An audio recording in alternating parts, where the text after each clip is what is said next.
this is Birgit Haugen with Superskum.com, and we are here at Summer Slaughter Tour with Chris Barnes from 6 Feet Under.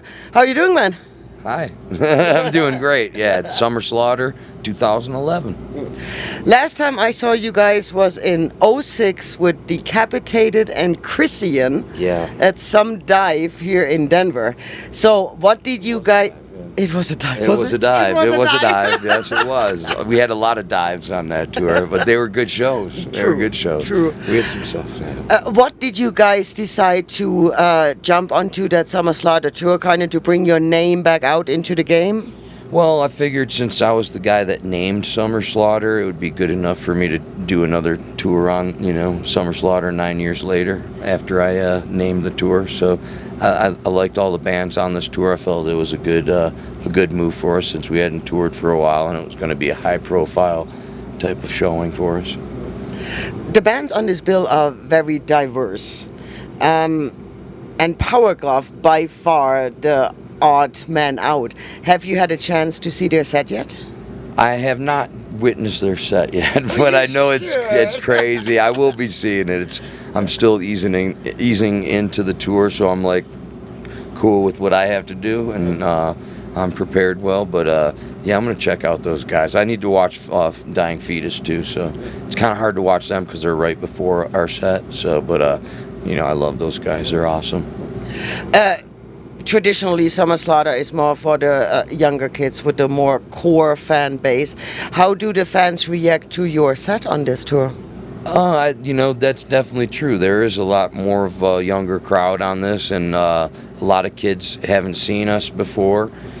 So, last time I played, a lot of these kids were maybe 10 years old in the States, so, it's understandable.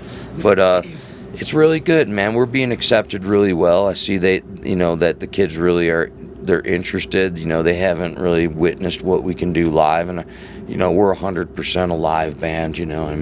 We write stuff that really kind of translates well into the live, arena and stuff. So usually fans are not fond of change, and your touring lineup right now, you have starting with Rob, Matt, Kevin, and actually ending with Big John doing sound, and you have the Chimera camp. How do your 6 Feet Under fans react to that? The fans, they definitely are, a lot of fans like, things to stay the same throughout. We've got Rob and Matt and Kevin and Big John doing sound. So, you could say I've pretty much stolen everything about Chimera for this. But, these guys are really great musicians. And I think that, when people collaborate like this that are... good things come out. Yeah, very good things can come out of them, And these guys are really, really good people, and they deserve... a lot. Which of those guys will be part of the 6 Feet Under lineup 2011 beyond? All of them. Including Big John? No. Include who? Including Big John? Including Big John. Yeah, they're all in it for the duration, and they're the new 6 Feet Under. I know that Rob is also heavily involved with writing the new album. So who are the main composers, songwriters, riffs, music, lyric, whatnot ever for 6 Feet Under? Rob's written 12 songs for the new album, and we might be writing a few more. We've got Ben from Whitechapel. He's written about 6 songs for the album. Steve's got one song on the album, and Yari from Torture Killer has 4 songs on the album. We've got 23 songs so far, so it's pretty extensive. So can the new piece, can it be compared to old 6 Feet Under, or will Rob bring something to the band that wasn't there before? Rob has focused this band to the point of he's more of a fan of this band than I am, so he's focused all that we've done and everything I've done with Cannibal Corpse and brought it into one sound. So it's pretty incredible. Would you happen to have a preliminary album title already? Yeah, but I can't really release it. Good try. It's going to be pretty simple, man. We're keeping it really kind of simple all the way through. So The new album is going to call Kiss. No. you never know. And on that note, could I ask why Terry and Greg left the band at the beginning of 2011? Yeah, I think that was a long time coming, really. I think, I saw the writing on the wall with people's attitudes and their work ethic, and they were very unmotivated, and that had been going on for a few years now, So, we were all, close and everything for many years, but, sometimes people drift apart, and sometimes certain people don't see the same vision, I guess, and in this case, I think it was laziness on their part, not really being motivated to push this band as far as I wanted to push it, and I think they kind of realized it themselves that they weren't going to be able to uphold the standard that I wanted to on this next album, and they just bowed out at that point. I think that was the best thing for them to do, because they weren't going to be able to help me take this band to the next level and contribute fully as Rob and Kevin and everybody that's working on this album has. Ben from Whitechapel has written some really great songs too on this. Now, is Matt from Chimera also gonna stay with the band on guitar? Yeah, Matt's going to be playing bass guitar with the band now for good, and we've got a really strong lineup. He's going to be doing some tracks on the album as well. Nice. Yeah. 6 Feet Under always has been with Metal Blade. Is it in part because Brian Schlegel? Yeah, Schlegel. Yeah, that's hard with the accent, your accent. Yeah. Is it in part because he also put out all of the Cannibal Corpse albums, and this is why you kind of like, hey, Brian? Yeah, well, I think, again, the standard of the, what I want to put out is I'm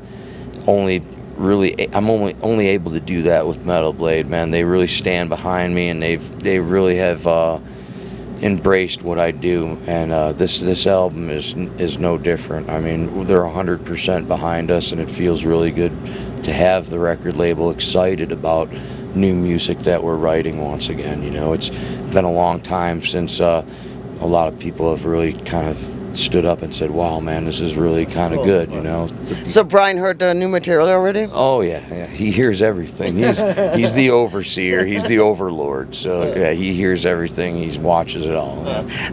What studio are you guys using? We're recording in various studios, some parts here and some parts there, but the overall mix will be done at Audio Hammer in Orlando. I'm doing my vocals at DOI, Digital Audio in Tampa. And Rob's doing stuff in his own studio and stuff like that. So nice. Wake the Night DVD live in Germany. You want to talk about this real quick? Sure. Yeah, that was a lot of fun doing that one. It was a tough production, definitely. I had some struggles with the production company on that, but all in all, I'm really happy with the way that came out. It was a good performance that we had that night, so that was the main point of it. It was crazy with all the pyrotechnics and all that. We were like Metallica Jr. on there, and that one was that was fun. In this part of your career, would you ever consider doing a Graveyard Classics #4? I always really considered that to be like a trilogy. I mean, how right. Yeah, how pretentious that is, but yeah, that's pretty much what I had in mind, as a trilogy. So I don't know, maybe we're really more interested in creating new stuff, taking it where we haven't gone before. You guys are going to tour South America later this year for the first time ever for 6 Feet Under. Why did it take that long? Was it logistics or just no offers, or? Yeah, probably both. We weren't sure if the people that were making offers, maybe. So the couple people we've been talking to on this seem pretty legitimate. I think it'll be a good run for us. It'll be interesting. It's going to be a little bit weird, but I think it'll be fun. So what's next for 6 Feet Under after the album is out? Oh, when can we expect it? March, April 2012, I would think. We're going to get in the studio here in the fall and in between some of the South American stuff. And, you know, we're going to keep working. And then a proper U.S. tour after the release? Lots of tours. Nice. Lots of tours all over the place. Places we haven't been before, like South America. Hopefully get out to Australia and stuff. Nice. England. Odds and ends question, and I know this question probably has been asked 50,000 times, but I haven't heard it in a long time, so I'm going to ask, how did Cannibal Corpse land the gig in the Ace Ventura movie? Oh, all right. Yeah. It's just Jim Carrey really wanted us in the film, so he had his people contact Metal Blade. And it was just really his call. He wanted us in the movie. So he was a fan, or is? Yeah, I think he was. Yeah, I think he liked, he really liked, from what I gathered talking to him, he definitely liked metal and stuff. So. How long did that whole little clip take to film for the actual movie then? It was a weekend. We went down there for a weekend and hung out. It was fun. It was good. We got paid okay. I mean, it wasn't a lot of money, but we were able to do something that we had never done before. So. Cool. Now the odds and ends on this tour. What kind of fast food place do you frequent more often than others? I like tacos, so Mexican food is good for me. But I like went to a steakhouse today here in Denver, and that was nice. Nice. Cool. All right, well that's all. Thank you, man. Thanks, man. Thank you very much.